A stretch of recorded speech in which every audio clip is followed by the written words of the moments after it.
Hey, what's up YouTube? TFN, welcome back to another video with your boy Eli. I hope you're having a great day. We chilling, honestly. I've been here at the park just enjoying the moment. I've been here for a while, but I decided to talk about the social media detox that I did in the month of December. My whole purpose of doing it was to start the new year off tuned in with the things that I want to do, how I'm going to accomplish the goals that I want for myself. That month of no social media, it was a journey, and I thought it was going to be easy because I had started the year 2023 with a break, and I ended it with a break. And to be aware, to be able to see such a difference in the way I feel about social media, and without social media from January to December, to see that growth was it was insane. And I was only able to see the growth because I pulled myself away from social media for a month and just focused on myself, sat with my own thoughts, learned new skills. It was beautiful, you know? My whole purpose of doing it was to be more tuned in, and I didn't really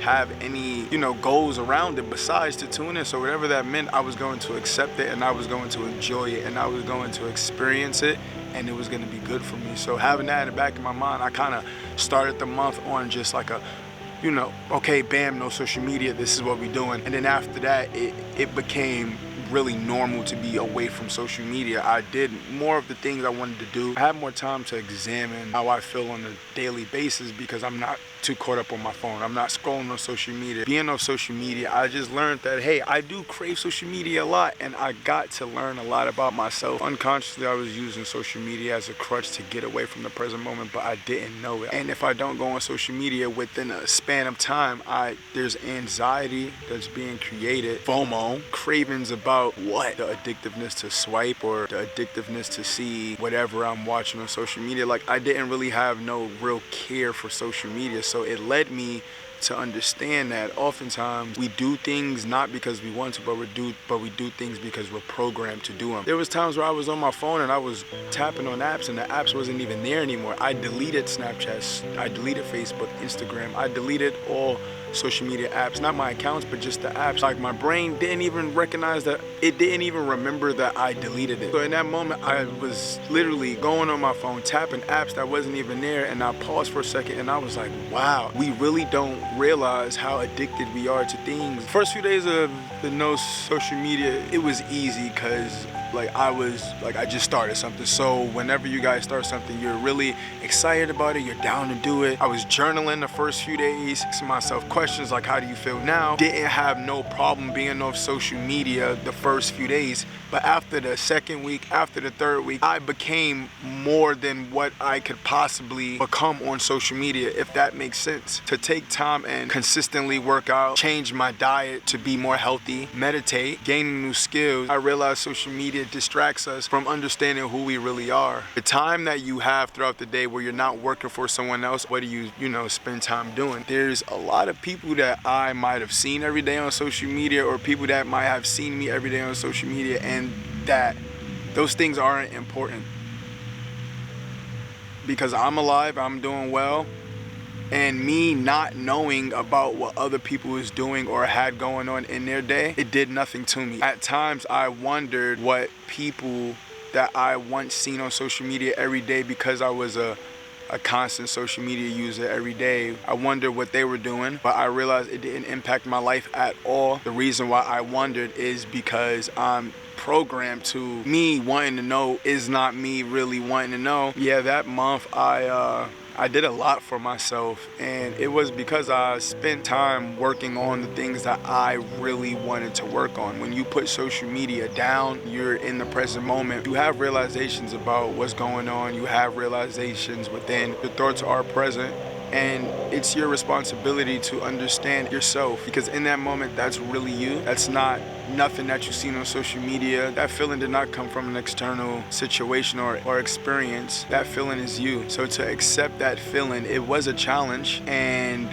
we did it. I sat with friends and they were on their phones. I was able to watch people just be on their phones, and I realized there's no aim to being on your phone besides the fact that you're on your phone. Changed the way I look at social media. It's addictive for a reason. Now why? So I started to ask myself that question. I've done some research. The only thing that you get from social media is what you're intended to get from it. So what you really want from it, you will get. And if you don't aim to get something from social media, you'll consume everything. What consuming everything could do, it could drain you. It could drain you of your energy, one video after another. Over time, you start to just become what you constantly see. You start to, you know, feel what you see. You start acting out the things that you see. You even start to remember things that you've seen on social media. Even if you haven't seen it recently, you remember it. And what oftentimes happens is we carry it throughout our lives because we think that it has value or it means anything. It's a place where people can be whoever they imagine they want to be.